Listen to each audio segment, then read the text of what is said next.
जय श्री कृष्णा। राधे राधे। आइए सुनते हैं आज मंगलवार के दिन भगवान राम और उनके परम भक्त श्री हनुमान जी की यह कथा। मर्यादा पुरुषोत्तम भगवान श्री राम के परम भक्त श्री हनुमान जी के बारे में तो सभी जानते हैं।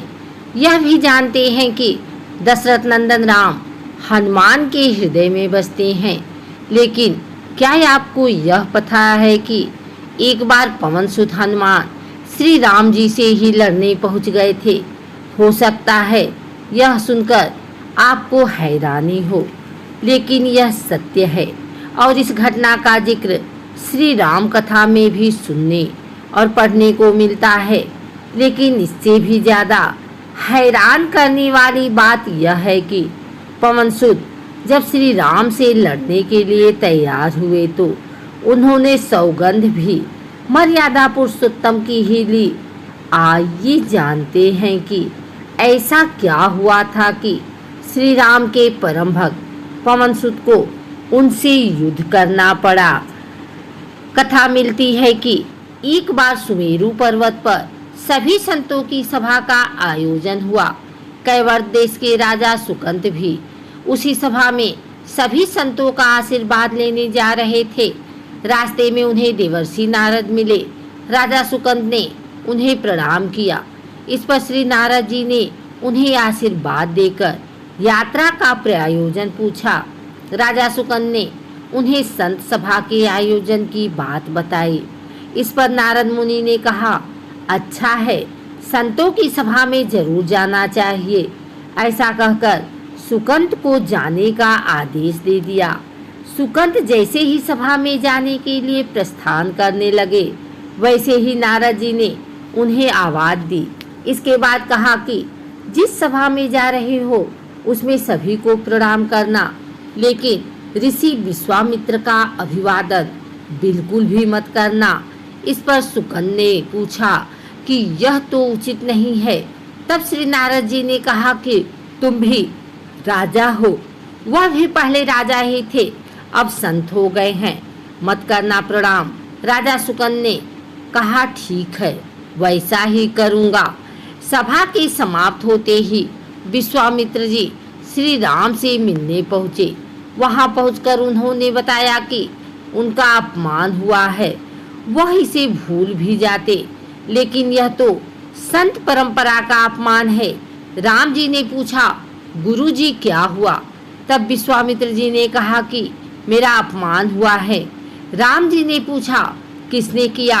तब विश्वामित्र जी ने कहा कि जानकर क्या करोगे?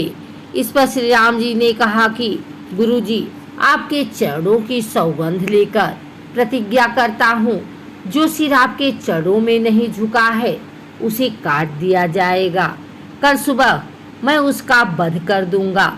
श्री राम की इस सौगंध का जैसे ही राजा सुकंत को पता चला, वह नारद मुनि को ढूंढने लगे। काफी देर तक वह परेशान रहे, लेकिन नारद मुनि उन्हें मिल ही नहीं रहे थे। व्याकुल होकर जब वह रोने लगे, तब नारद जी प्रकट हुए। सुकंत ने हाथ जोड़कर उन्हें सारी बात कह सुनाई, साथ ही प्राणदान की विनती की। इस पर नारद जी ने उन्हें माता अंजनी के शरण में जाने की सलाह दी। यह भी कहा कि अगर उन्होंने तुम्हें बचाने का वचन दे दिया तो तुम जरूर बच जाओगे, लेकिन यह भी कहा कि वह किसी को यह नहीं बताएंगे कि नारद जी ने उन्हें यह सलाह दी है। राजा सुकंत के रोने की आवाज़ सुनकर माता अंजनी बाहर पहुंची। तब उन्होंने कहा कि माता, मुझे बचा लें, अन्यथा विश्वामित्र जी मुझे मार डालेंगे। इस पर माता अंजनी ने सुकंत को उनके प्राण बचाने का वचन दिया।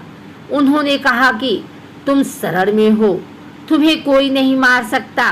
इसके बाद राजा सुकंत को विश्राम करने के लिए कहा। शाम ढले जब हनुमान जी माता अंजनी के पास पहुँचे तो उन्होंने सारी बात बताई, लेकिन सुकंत को बुलाने से पहले पवन सुत से सौगंध लेने को कहा। तब श्री हनुमान जी ने कहा कि वह श्री राम के चरणों की सौगंध लेते हैं कि वह सुकंद के प्राणों की रक्षा करेंगे। तब माता अंजनी ने राजा को बुलाया। हनुमान जी ने पूछा, कौन है तुम्हें मारना चाहता? तब सुकंद ने बताया कि श्री राम उन्हें मार डालेंगे। इतना सुनते ही माता अंजनी हैरान रह गई। उन्होंने कहा कि तुमने तो विश्वामित्र जी का नाम लिया था। तब राजा ने कहा कि नहीं, वह तो मरवा डालना चाहते हैं, लेकिन मारेंगे तो राम ही। हनुमान जी ने राजा सुकंद को उनकी राजधानी में छोड़ा और श्री राम के दरबार में पहुँचे। वहाँ पहुँचकर उन्होंने राम जी से पूछा कि वह कहाँ जा रहे हैं। तब मर्यादा पुरुषोत्तम ने बताया कि वह राजा सुकंद का वध करने जा रहे हैं। तब हनुमान जी ने कहा, प्रभु उसे मत मारिए। राम जी ने कहा कि वह तो अपने गुरु की सौगंध ले चुके हैं, अब पीछे नहीं हट सकते। हनुमान जी ने कहा, प्रभु मैंने उसके प्राणों की रक्षा के लिए अपने इष्ट देव यानी कि आपकी सौगंध लिया हूँ। तब राम जी कहते हैं कि ठीक है, तुम अपना वचन निभाओ, मैं तो उसे मारूंगा। हनुमान जी राजा सुकंद को लेकर पर्वत पर पहुँचे और राम नाम का कीर्तन करने लगे। उधर राम जी राजा सुकंद को मारने के लिए उनकी राजधानी पहुँचे, लेकिन वह नहीं मिले तो वह उन्हें ढूंढते हुए पर्वत पर पहुँचे। वहाँ हनुमान राम मंत्र का जाप कर रहे थे। राम जी को देखते ही सुकंद डर गए। उन्होंने कहा कि अब तो राम जी उसे मार ही डालेंगे। वह बार बार हनुमान जी से पूछता कि बच जाएंगे हम। तब उन्होंने कहा कि राम मंत्र का जप करते रहो और निश्चिंत रहो, भगवान नाम पर पूरा भरोसा रखो। लेकिन वह काफी डरे हुए थे, तो हनुमान जी ने सुकंद को राम नाम मंत्र के घेरे में बिठा दिया। इसके बाद राम नाम जपने लगे। राम जी ने राजा सुकंद को देखकर जब बाण चलाना शुरू किया तो वह राम नाम के मंत्र के आगे विफल हो जाते। राम जी हताश हो गए कि क्या करें। यह दृश्य देखकर श्री लक्ष्मण जी को लगा कि हनुमान जी भगवान राम को परेशान कर रहे हैं, तो उन्होंने स्वयं ही हनुमान जी पर बाण चला दिया। लेकिन यह क्या, उस बाण से पवन सुत के बजाय श्री राम मूर्छित हो गए। यह देखते ही लक्ष्मण जी दौड़ पड़े और देखते हैं कि बाण तो हनुमान जी पर चलाया था, लेकिन मूर्छित राम जी कैसे हो गए। तब उन्होंने देखा कि पवन सुत के हृदय में तो श्री राम बसते हैं। राम जी जैसे ही होश में आए वह हनुमान जी की ओर दौड़े। उन्होंने देखा कि उनकी छाती से रक्त बह रहा है। वह हनुमान जी का दर्द देख नहीं पा रहे थे। वह बार बार उनकी छाती पर हाथ रखते और आंखें बंद कर लेते। पवन सुत को होश आया तो उन्होंने देखा कि राम जी आंखें बंद करके हनुमान जी के छाती पर बार बार हाथ रखते हैं, फिर हनुमान जी के सिर पर हाथ फेरते हैं। तब पवन सुत ने सुकंद को पीछे से निकाला और उसे अपनी गोद में बिठा लिया। तभी राम ने फिर से हनुमान जी के माथे पर हाथ फेरा, लेकिन इस बार वहाँ पवन सुत की जगह राजा सुकंद थे। राम जी मुस्कुराए और हनुमान जी बोल उठे कि नाथ, अब तो आपने इनके सिर पर हाथ रख दिया है, अब तो सब कुछ आपके हाथ में है। इसकी मृत्यु भी और जीवन भी आप ही सुकंद के जीवन की रक्षा करें। राम जी ने हनुमान जी से कहा कि जिसे तुम अपनी गोद में बिठा लो उसके सिर पर तो मुझे हाथ रखना ही पड़ेगा, लेकिन गुरु जी को क्या जवाब देंगे।